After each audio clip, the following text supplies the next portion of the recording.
Role Delhi 'ਚ ਪਿਛਲੇ ਕਰੀਬ 1 ਮਹੀਨੇ ਤੋਂ ਵੱਧ ਸਮੇਂ ਤੋਂ ਕਿਸਾਨ ਲਗਾਤਾਰ ਆਪਣਾ ਸੰਘਰਸ਼ ਕਰ ਰਹੇ ਨੇ ਤੇ ਇਸ ਦੌਰ ਦੇ ਅੰਦਰ ਸਮਾਜ ਦਾ ਹਰ ਵਰਗ, ਹਰ ਤਬਕਾ ਜਿਹੜਾ ਉਹ ਇਸ ਅੰਦੋਲਨ ਦਾ ਸਾਥ ਦੇ ਰਿਹਾ।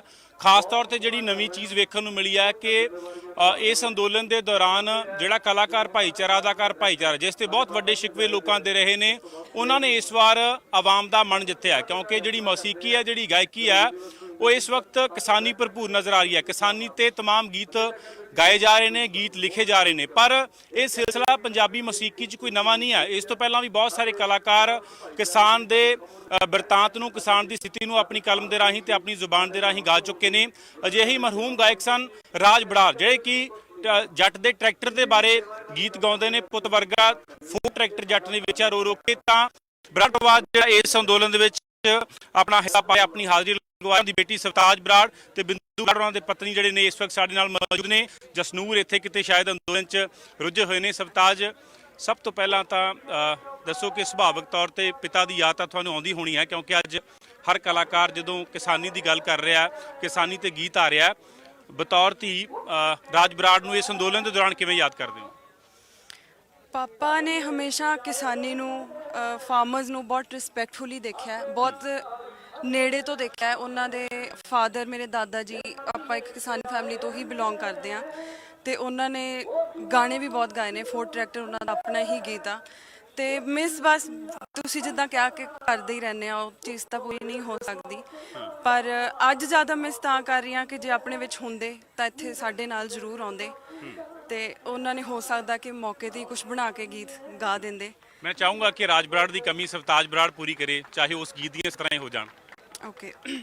ਪਹਿਲਾਂ ਛੋਟੀ ਭੈਣ ਵਿਆਹੀ, ਫੇਰ ਬੈਂਕ ਦੀ ਕਿਸ਼ਤ ਵੀ ਲਾਹੀ, ਨਹੀਂ ਲੱਥਿਆ ਸਿਰ ਤੋਂ ਕਰਜ਼ਾ ਮਿੱਟੀ ਵਿੱਚ ਮਿੱਟੀ ਹੋ ਕੇ, ਨਹੀਂ ਲੱਥਿਆ ਸਿਰ ਤੋਂ ਕਰਜ਼ਾ ਮਿੱਟੀ ਵਿੱਚ ਮਿੱਟੀ ਹੋ ਕੇ, ਪੁੱਤ ਵਰਗਾ ਫੋਰਡ ਟਰੈਕਟਰ ਜੱਟ ਨੇ ਵੇਚਿਆ ਰੋ ਰੋ ਕੇ, ਪੁੱਤ ਵਰਗਾ ਫੋਰਡ ਟਰੈਕਟਰ ਜੱਟ ਨੇ ਵੇਚਿਆ ਰੋ ਰੋ ਕੇ।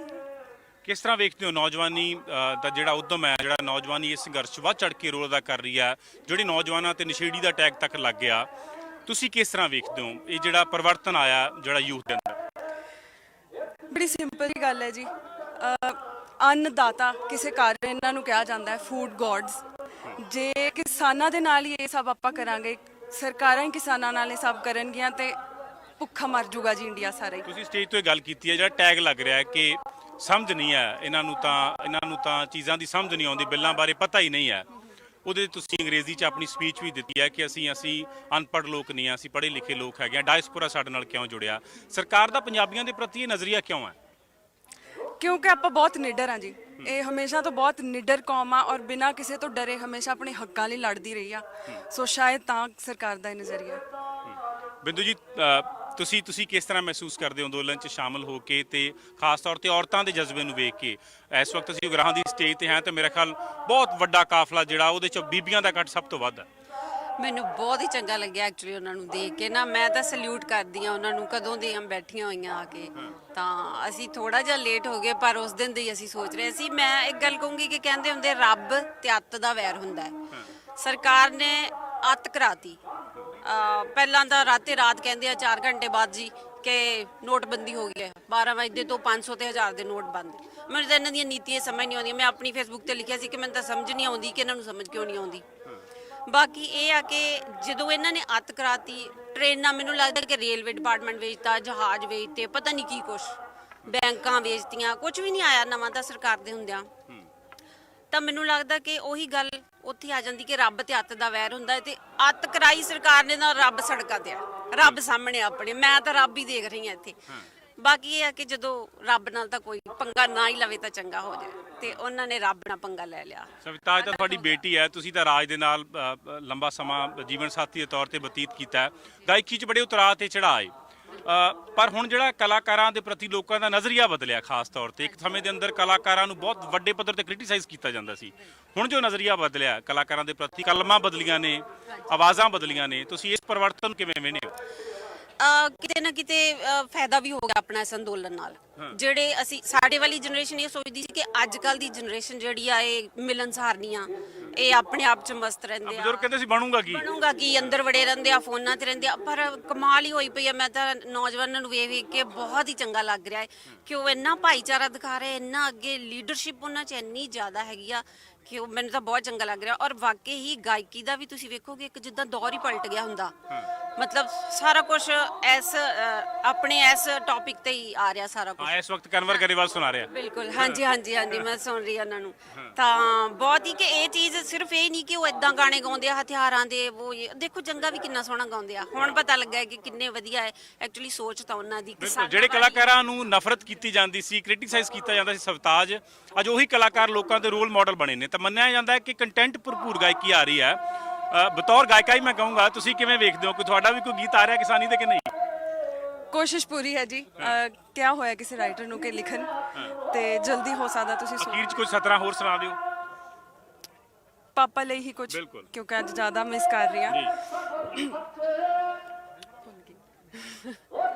ਤੇਰੇ ਪਿੱਛੇ ਹਾਂ ਸ਼ੁਰੂ ਕਿਵੇਂ ਹੁੰਦਾ ਸੀ ਭੁੱਲ ਗਈ।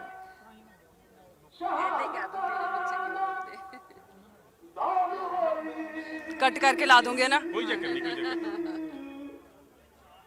ਬਲੈਂਕ ਹੋ ਗਈ ਇੱਕਦਮ। ਕੋਈ ਗਾ ਦੋ। ਚਲੋ 2 ਲਾਈਨਾਂ ਹੀ ਸੁਣਾ ਦੇਣੀਆਂ। ਤੇਰੇ ਪਿੱਛੇ ਕਿਉਂ ਰੁਲਦੇ, ਜੇ ਕੋਈ ਤੇਰੇ ਜਿਹਾ ਹੋਰ ਹੁੰਦਾ, ਸਾਨੂੰ ਸੁੱਤਿਆਂ ਛੱਡ ਬੇਖਬਰੇ, ਤੂੰ ਕੀਤਾ ਏ ਬੇਕਦਰੇ। ਤੁਰਦੇ ਦਿਆਂ ਪੈਰਾਂ ਦਾ, ਤੁਰਦੇ ਦਿਆਂ ਪੈਰਾਂ ਦਾ, ਹਾਏ ਵੇ ਕੁਝ ਤਾਂ ਸ਼ੋਰ ਹੁੰਦਾ, ਤੇਰੇ ਪਿੱਛੇ ਕਿਉਂ ਰੁਲਦੇ, ਜੇ ਕੋਈ ਤੇਰੇ ਜਿਹਾ ਹੋਰ ਹੁੰਦਾ। ਬਹੁਤ ਬਹੁਤ ਧੰਨਵਾਦ ਤੁਹਾਡਾ ਗੱਲਬਾਤ ਕਰਨ ਦੇ ਲਈ। ਤਾਂ ਰਾਜ ਬਰਾੜ ਦੇ ਪਰਿਵਾਰ ਨੇ ਸਾਡੇ ਨਾਲ ਗੱਲਬਾਤ ਕੀਤੀ ਹੈ। ਉਮੀਦ ਕਰਦੇ ਹਾਂ ਕਿ ਉਹਨਾਂ ਦੀ ਬੇਟੀ ਔਰ ਉਹਨਾਂ ਦੀ ਪਤਨੀ ਦੇ ਵਿਚਾਰ ਜਿਹੜੇ ਹੈਗੇ ਨੇ ਤੁਸੀਂ ਜਾਣੇ ਨੇ ਤੇ ਖੂਬ ਪਸੰਦ ਕੀਤਾ ਹੋਵੇਗਾ। ਕੈਮਰਾਮੈਨ ਪ੍ਰਵਿੰਦਰ ਦੇ ਨਾਲ ਰਮਨਦੀਪ ਸਿੰਘ ਸੋਢੀ, ਜਗਬਾਣੀ ਟੀਵੀ, ਟਿਕਰੀ।